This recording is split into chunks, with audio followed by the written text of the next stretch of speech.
Hi folks, this is Marty here, and today we're going to do something a wee bit interesting, and this is going to be a video basically on some unexpected art discoveries that help to really transform my painting. And these are the kind of things that they're not inexpensive brushes or art products and so on, but these are things that are often can be found around your home or even very, very cheaply. If you're feeling stuck in a bit of a creative rut when it comes to watercolour, using the same old tools and techniques, well, this here is going to be for you. It's going to really open your eyes to see what you can do with these simple tools. It'll really just take, I suppose, a boring art project and turn it into something quite creative.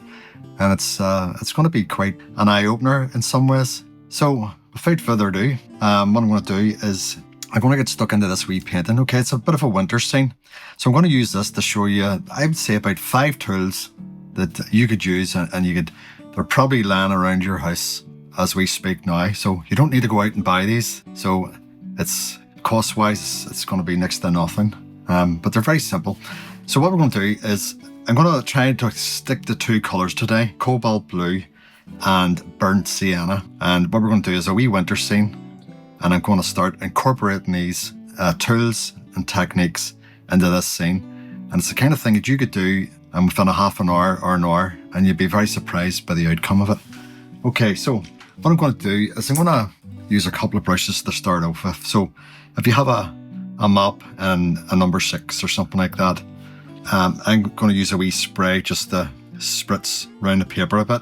But if you don't have a little spray, you can just put it on with a brush or a sponge. You don't want it soaking wet, okay?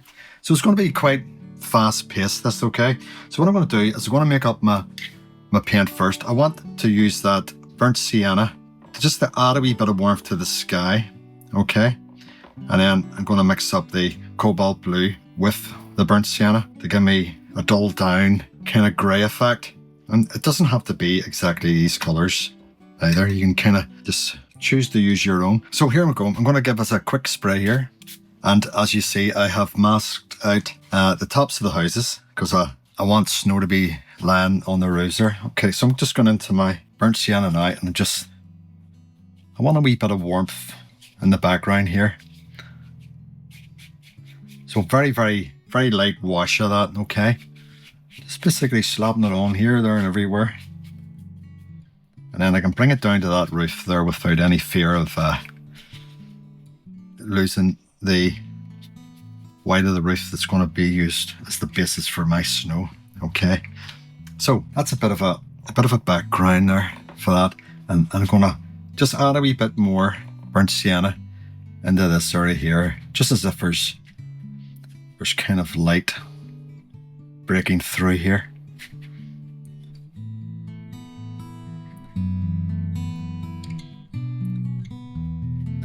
All right, I think that'll probably do that there. And I'm keeping a bit of a bead here. That'll keep the thing from drying out too much on me. Okay, so now I'm getting into my colour that I've made up. It's my cobalt and a bit of burnt sienna, okay? And what I'm going to just do is drop this in here and there. So we're trying to give the impression that there's trees in the background here.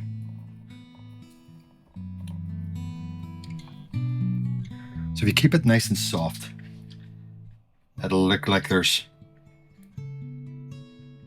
trees in the distance here. And then put a few over here. So see the way that first one went on there, and it almost looks like a bluey kind of colour. That just really helps to kind of make that look like it's in the distance there. And then I'm just trying to keep that bead there. As long as that bead is still wet, I'm not going to get any hard edges, okay? Back into that cobalt and a wee bit of the burnt sienna again. This time maybe a wee bit darker. Don't be too precious about this, okay?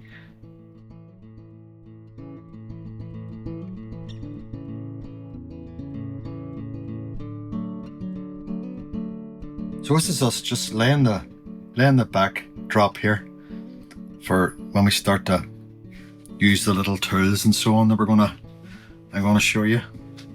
So now I'm getting into even more thicker paint. Remember, just the two colours. And then I'll put some in around here. And then what I'm gonna do is I'm gonna come down around the back of this little cottage. This could be a wee cottage or whatever down here. And I'm just kind of framing it around the top of that roof there. And then pull out some wee long bits, you know, that makes it look like there's fir trees and so on going on behind the back here. And then give it a wee bit of a dry flick there. And then we'll come over here and we'll pop one behind this house. So all we're doing here is framing the house.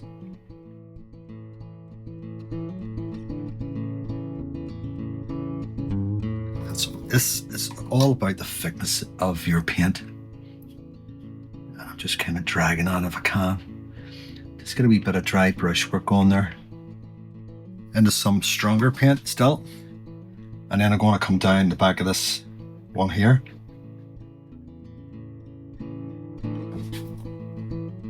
Okay, at this stage you're probably thinking, where's these tools we're going to use? We're going to get there. It's just that we need to build this up first here.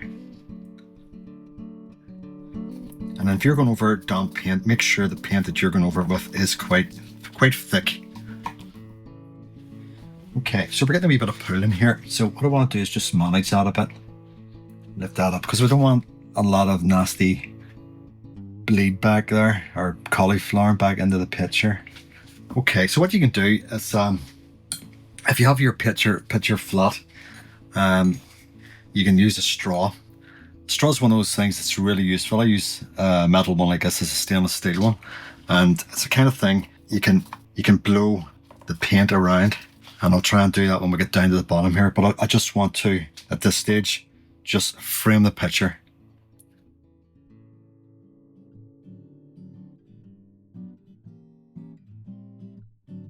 Okay, so what you can do with this straw, you can just blow things around a bit, you know.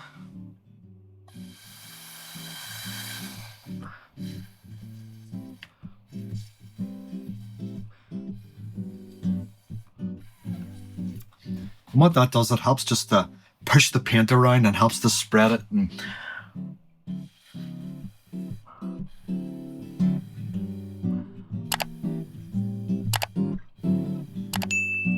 just makes the whole thing a lot more diffused looking, as you can see there.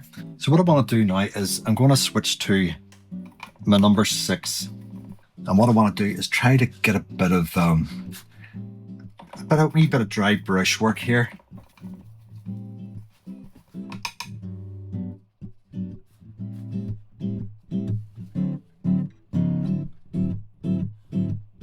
I want this all nice and thick here.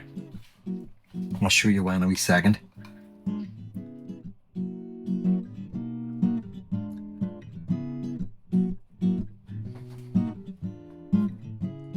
So this brings me to the next set of tools, so to speak.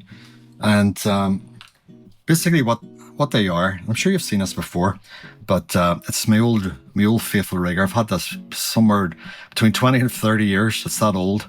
And when I got this, it was a lot thicker, and I took a blade and basically I just carved around the edge, or carved around the rim of it just to make it thinner, and then I carved the end of it into a point, and that point's still there from 20, 30 years ago. Okay, the other thing is you can use a pick, all right, just a wee pick, or you can use a golf tee. This is really useful because it has a point and it has like a scooping bit at the back, so it's great for scooping paint out. So I always have these kind of sitting handy, and but to use them you do need the paint to be pretty thick here. If you're struggling to get these things working, it's just because the paint's probably not thick enough, you know.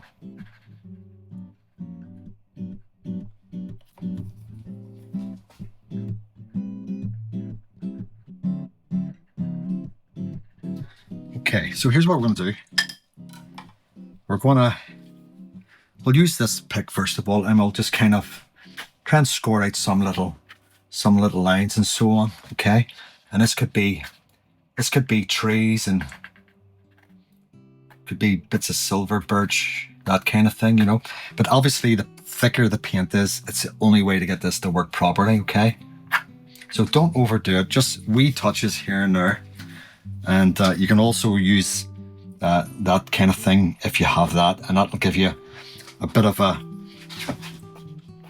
a thicker, more tree-like impression there. So you can use that. And then because it's a rigger as well, you know, you can just do the usual, pull out branches and so on. So what I'm going to do with a bit of a damp brush here, I'm just going to soften the water just underneath here. And what that's going to do, it's just going to let that flow down a bit for me. I'll just soften it all, make it look like there's a bit of mist or whatever going on in the background there. I'll bring it on down a wee bit here.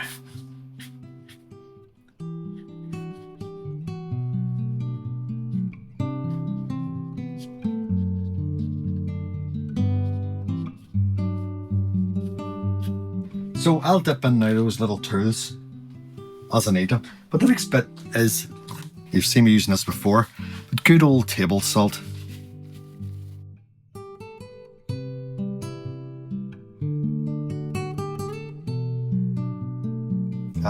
It's not your expensive Himalayan salts and all that, and rock salts, and I just find them a little bit too thick, to be honest. So I'm just putting a wee drop on here and there, while the page is still got a bit of a sheen on it. Okay, if you put this on while the paper's too wet, it just gets dissolved and just makes a mess. You put it on when your layer of paint is too dry, it'll do nothing. Okay, so what you need to do now is put that on, and while it's still damp, there's still a sheen on the paper, and then go and have a wee cup of tea, or go out and get a bit of fresh air about you. It'll do you good. And then when you come in, that should have worked its magic, and that's going to bring us to that stage. So that's our basic foundation stage. Okay, so very simple background. It's just an impression of trees in the distance and so on there. And then we're gonna, when we come back, we'll get rid of all the excess dried salt, and then we'll start to look at maybe building up the trees a bit more, or get into the buildings here and making them work for us. And then we'll start working on the foreground. And there's still a few tools to come yet that'll be interesting enough for you. Okay, so we're getting there. We'll just let that dry for a wee second. Okay, so that's that dried off. Basically, I should have waited a bit longer, but just for the time constraints here, what I did is when I seen that it changed a bit, so then I just used the hair dryer and just to speed the process up there, and then I carefully brushed off the salt, because we're going to be going over this and doing bits and bobs, and we don't want the salt to get in our way. Okay, so that's our basic backdrop done. Okay, so what we can do now is we can continue working with the trees and pulling out little bits and pieces, or we can go into the buildings now and work on them, and then I suppose that'll inform what we're going to do with the background, how much more we need to kind of work with that. Okay, so what we're going to do, we're still using our same dark colors. Okay, same two colors, and what we're going to do now is we're going to leave that masking fluid on there. Now, you don't have to use masking fluid, you know, you can just cut in around the buildings, you know. It's really all depends on what you want to do, how much spattering and so on. So I'm getting into this cobalt blue and making it really thick, and then get into that burnt sienna and making that really thick as well. Okay, so what we'll do is we'll start with this building here, and we can just bring that on up to the masking fluid there. Okay,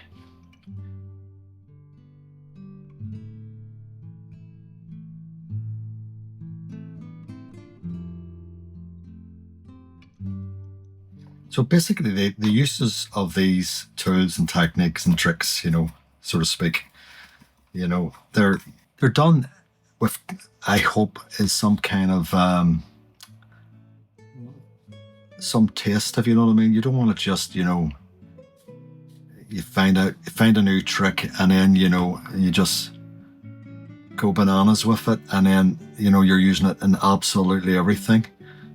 Basically, you want to think sparingly about these kind of things, Okay, so this is like an outbuilding that has an old tractor in it, or something like that. It can be anything.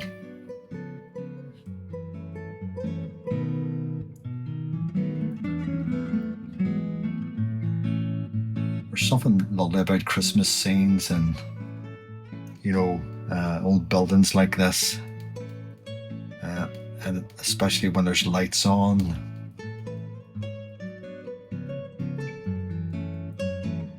It always reminds us of that time of year.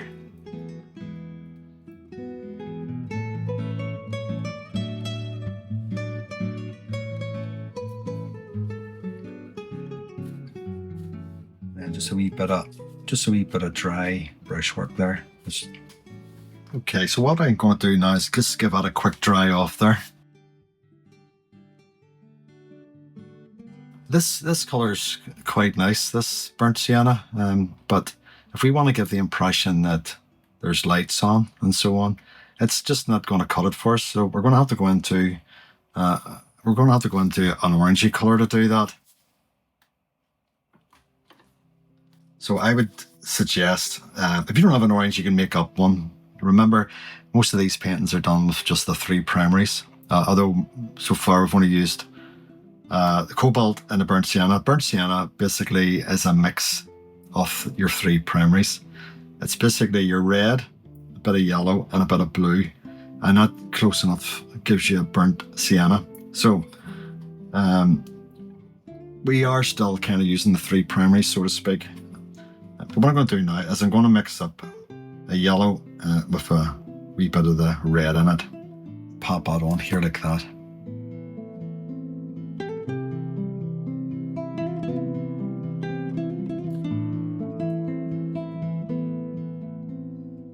So it's a lovely wee cottage idea, and it doesn't take much to pull these out of your imagination really somewhere. And I'm going to paint in here as well. So this is a wee like an outbuilding, but it has the lights on. Maybe we're getting ready to put on the old plough for the snow.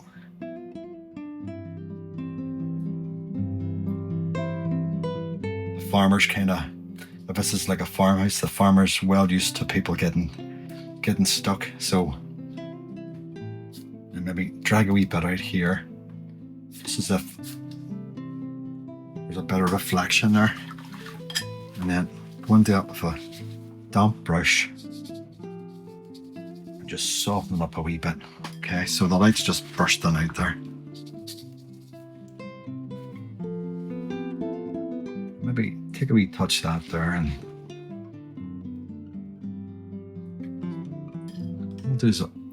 I'll just put a wee drop of water here and there.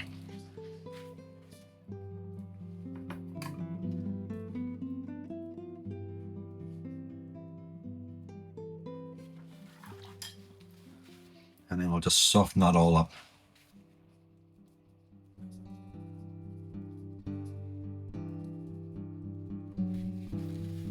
And just hit it with the old tissue there. So what you want to do is just gently rub the masking into the middle, and keep an eye on your fingers. Make sure they don't get dirty, especially if you're rubbing across that paint there. There's a tendency to pick up some paint and rub it into your building. So that looks lovely already. Just makes that really stand out.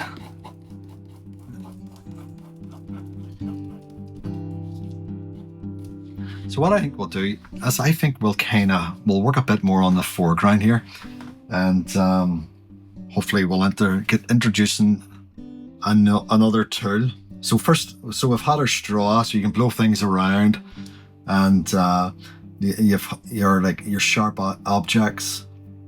So we've done a wee bit of that, and then hopefully I'll introduce. And we've done this table salt, of course, and then we'll hopefully introduce a few more wee things here for you. Okay, so what we need to do is we need to work on this foreground. It's just too white. We need to do something with that. So what I'm going to do is I'm going to mix up a very diluted burnt sienna. We want like a sort of like a grey colour here, okay? So a wee touch of burnt sienna. So it's quite watery here, okay? We don't want this too thick at all. And a wee touch of your blue in there, just to grey it a little bit. When you mix three primaries together, they basically neutralise each other. Okay, so here we go. Very, very loose mix here. What I want to do is just get some clean water and just put it in around here and so on. Just be careful you don't rub up what you've done underneath there too much, okay? And then we're going to go into our burnt sienna kind of mix here. So when you're adjusting your colours, just little touches.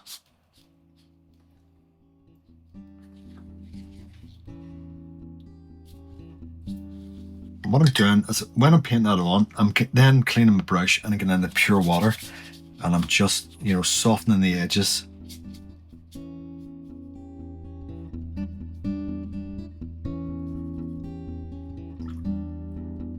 And then just add a bit more blue to that, and then there's a wee river that runs through here. So what we'll do is we'll put a bit of blue on the bank here, all right?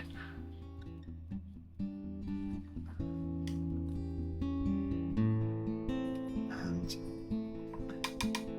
we'll bring some more of that down onto this area here.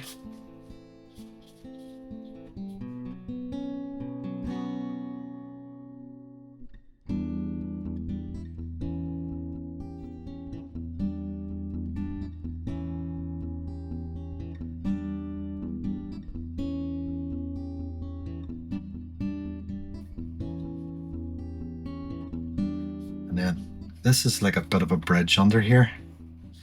Just see that dry brushwork, and then get in with a wee drop of water there. And then you can hit it with a wee tissue here and there, just to break it up. Okay, so we're going to go into this bridge here now. So we want that to be a bit darker. So again, just your cobalt blue, burnt sienna, and we're just trying to create this illusion of a strong shadow underneath here.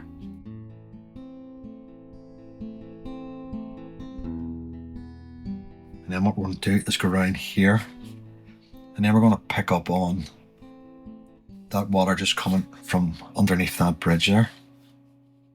And then you've got your white snowy bank here.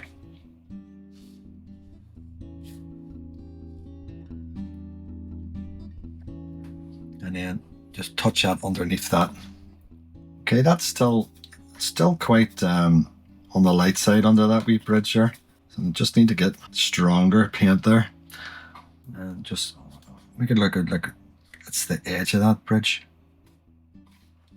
Okay. Right, while I've got that mix, what I might do here is just go up underneath these eaves and so on. We'll put some nice thick paint in here, and we'll put some railings on that. So at this stage, I am going to switch to a smaller brush, just for a wee bit of detail. It's always good to have a wee brush.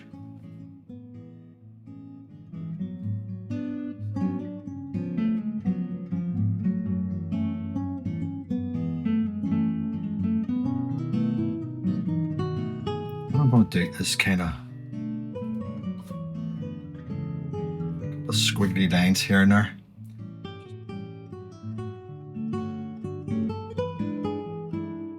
Just go into some clean water up here and just let that soften that up a wee bit, and then we'll splatter some on like that. So folks, if you've made it this far, thank you, and you deserve a medal. But if you haven't subscribed to the channel, and I'm sure you're tired of hearing this from everybody, but it really does help. And it's good just to hear back from you if you're getting something out of these here, and any questions or whatever, happy to help. So at this stage, what we're going to do now is we're going to bring in some tree work, okay? And this is where we're going to use some of our other little tools. So I'm just looking at the background and I'm just making sure I'm happy with everything. What I'm going to do is I'm going to mix up a nice strong colour again. So you can assume that I'm just using the same colours here because they am cobalt and burnt sienna. All right. And then what I'm going to do is get my wee rigger here, okay, that I showed you earlier on. And then I'm just going to pull up some trees and so on here.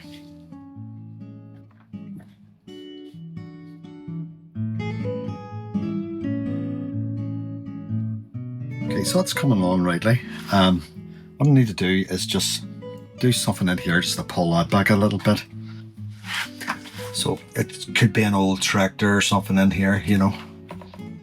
So you really are painting just a bit of nonsense, really, because if you were to zoom in on that, it not look like anything recognizable. But when you see it next to something else, in this case the outbuilding, it's like automatically your mind just fills in the blanks. What I'm doing now is I'm just putting in some little bits of wood.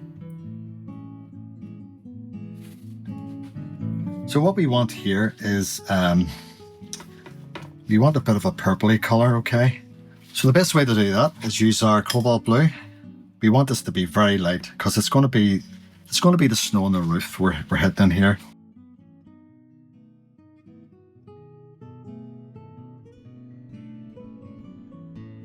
And what I'm going to do is I'm just going to use a bit of tissue just to soften it up here and there. Okay, now I think it's coming on. Okay, so let's just imagine that's the bridge over some water here, and then we'll pull up some trees, okay? So again, we're just mixing up nice and strong colours here, and then just test things beside here, okay? And then at this stage, I'm going to get to show you another tool that's going to be really handy. When I say tool, it's not so much a tool, but what it is, it's an old brush. It's an old hog hair fan brush. You can do this with any old cheap brush, you know. I'm going to say cheap, you know. Yeah, you can get these things for next to nothing. You'd probably have them lying around the house. But what I did is I just got it in a pair of scissors and just chopped in and out of it, just to make it all irregular. And I'm just going to show you what to do with that in a wee minute. So basically, we want two brushes on the go here. We want, say like a number 6 or something. You want your wee rigger. And then I'm going to show you a few tricks with this here. When I say tricks, it's more techniques than anything, really. What we'll do is we'll just pull some trees out of here. So they're down behind that bank there, okay? So get the tree trunk in there. Pull up your branches. Okay, so what I'm going to get this now, and I'm going to dip it into some nice thick paint there. I'm just going to touch here and there. You always seem to need more paint than to do the job than what you think. So just wee touches here and there.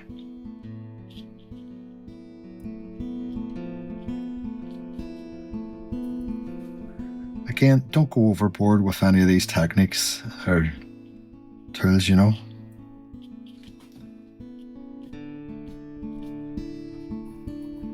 So just really subtle.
Okay, I'm just going to go into this little brush again here and just, you know,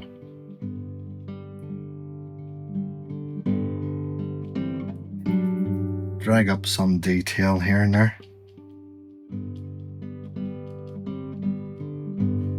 What I'm going to do is get some gouache ready, because this is going to be our next little interesting part. So again, just get a wee tray, something like that. Put some gouache in it. If you don't have gouache, you can use any kind of white, watercolor paint even, you know, Chinese white, titanium white, anything like that. Okay, so we're getting ready for our last big reveal here. You've seen me doing this before, but just because I like using this tool so much, I'm going to do it again. So basically, folks, this is an old toothbrush, and it happens to be one of those ones, you know, that has a bit of what do you call that? A bit of a sculptured kind of a shape to it, you know, which just makes it great for flicking. So what you want to do is you want to dampen that. When I say dampen it, dip it in your water, but run off the excess water, and then you get your wee saucer that you've made up now. So make sure it's the right consistency, okay? This is where it's good to have an old bit of something knocking around so you can, you know, give it a wee flick here and there. Okay, I think that's all right. So, but then we just start using our finger and just flicking here and there. Just don't go overboard with this, folks. Really is a case of sometimes less is more. And then what I'm doing is I'm just flicking for some darker bits there. Okay, I want a wee bit array there, so I'm just gonna top that off. Sure, nothing destroyed really. Okay, so if you want really fine stuff, use a brush like that. If you want to knock something back a bit, it's a great way to do it. So I think I was just a wee bit too wet on me there. There we go.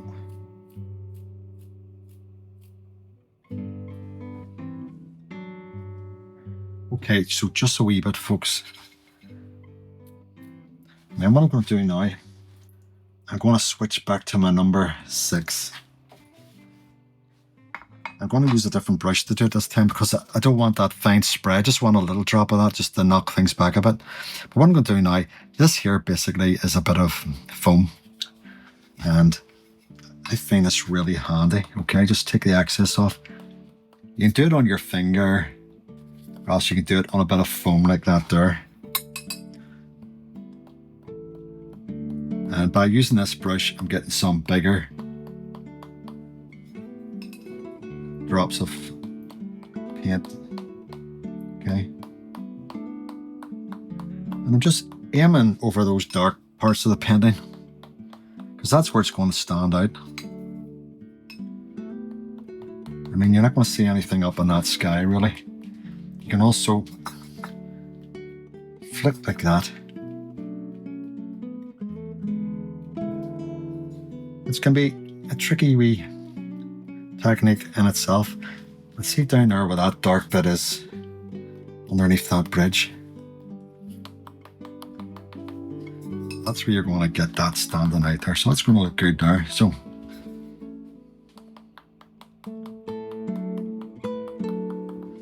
all those dark, super dark bits, and anywhere you see a dark bit in that sky, that's going to stand out as well. And then some down in that blue.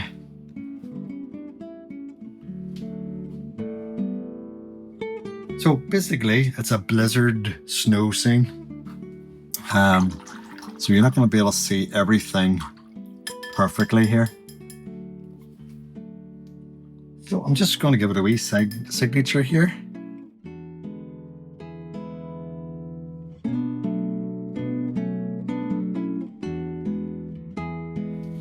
So I could either pull the tape off or just put a pre-cut mount around it like that. We put a pre-cut mount around it, you know, that's probably how it's going to be mounted before you frame it. So it gives you a bit of an idea. So let me just brighten that up there, that you see it like that. So there you go. It's a nice winter's scene there. Just using all those tricks. Well, I say tricks, tools, and how to use them. So you've got your straw, you can blow stuff around. You've got your sharp objects. You've got your an old brush that's been reshaped and cut. You've got your table salt, and you've got your old toothbrush, and a bit of foam or something you can hit the brush on without damaging the brush or hurting your fingers for that matter. But so there you go, folks. Have a wee go at that, and I'd love to hear back from you how you got on with that and to see what you did with it. So until now, just keep her lit and keep them brushes wet. See you all soon now. Bye.